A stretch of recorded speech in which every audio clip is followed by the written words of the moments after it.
Leçon 13. Le pêcheur et le poisson. Ah. Un pêcheur et sa femme vivaient près de la mer.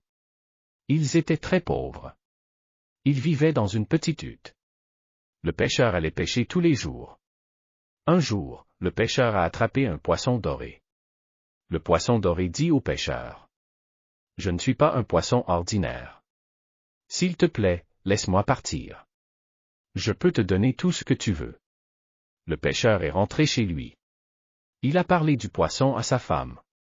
Sa femme a dit: « Je ne veux pas vivre dans cette petite hutte. Je veux vivre dans une grande maison. » Va lui demander une grande maison. B. Le pêcheur est allé à la mer. Il a appelé le poisson. Il a dit: « Ma femme veut avoir une grande maison. » Le poisson a dit: « Rentre chez toi, elle a déjà une grande maison. » Le pêcheur est rentré chez lui. Sa femme se tenait devant une grande maison. Il y avait un salon, une chambre et une cuisine dans la maison. Il y avait un petit jardin devant la maison. Il y a des légumes dans le jardin. Il y avait une cour. Il y avait des poules et des canards dans la cour. Le pêcheur et sa femme étaient très heureux. C. 2 semaines plus tard. La femme du pêcheur dit au pêcheur: « Je ne veux plus vivre dans cette maison. Je veux vivre dans un château en pierre.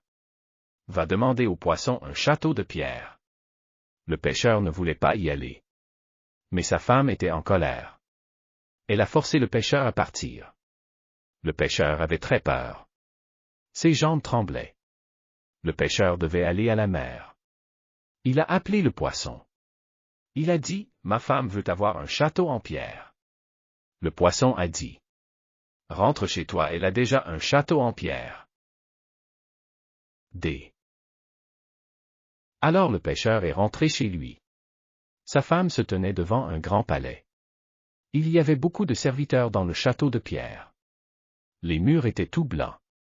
Il y avait des chaises et des tables dorées dans le salon. Il y avait un jardin et une grande forêt à l'extérieur du château. Il y avait des cerfs et des lapins dans la forêt. Il y avait des vaches et des chevaux dans la cour. La femme du pêcheur était très heureuse. Mais elle n'était pas heureuse longtemps. Le lendemain matin, la femme s'est réveillée. Elle a dit à son mari: « Mari, lève-toi. Va dire au poisson: je veux être reine. » Le pêcheur ne voulait pas y aller. Sa femme était en colère. Elle l'a forcé à partir. Le pêcheur avait très peur. Ses jambes tremblaient. Le pêcheur devait aller à la mer. Il a appelé le poisson. Il a dit: « Ma femme veut être reine. » Le poisson a dit: « Rentre chez toi, elle est déjà reine. » Le pêcheur est rentré chez lui. Il y avait beaucoup de soldats dans le château. Il y avait beaucoup de tambours et de trompettes. Sa femme était assise sur un trône élevé. Le trône était fait d'or et de diamants. La femme du pêcheur portait une couronne d'or. F. La femme du pêcheur était très heureuse. Mais elle n'était pas heureuse longtemps.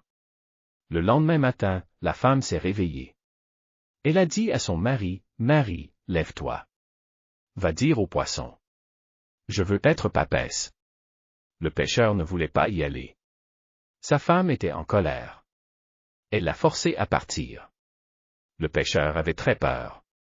Ses jambes tremblaient. Le pêcheur devait aller à la mer. Il a appelé le poisson.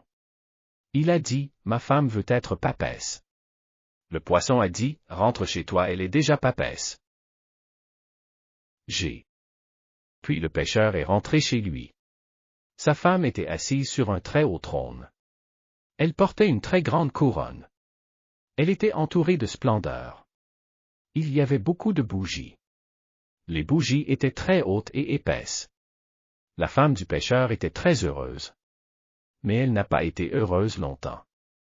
Le lendemain matin, la femme se réveilla. Elle dit à son mari: « Mari, lève-toi. Va dire au poisson: je veux être Dieu. » H. Le pêcheur ne voulait pas y aller. Sa femme était en colère. Elle l'a forcé à partir. Le pêcheur avait très peur. Ses jambes tremblaient. Le pêcheur devait aller à la mer. Il a appelé le poisson. Il a dit, ma femme veut être Dieu. Le poisson a dit, rentre chez toi.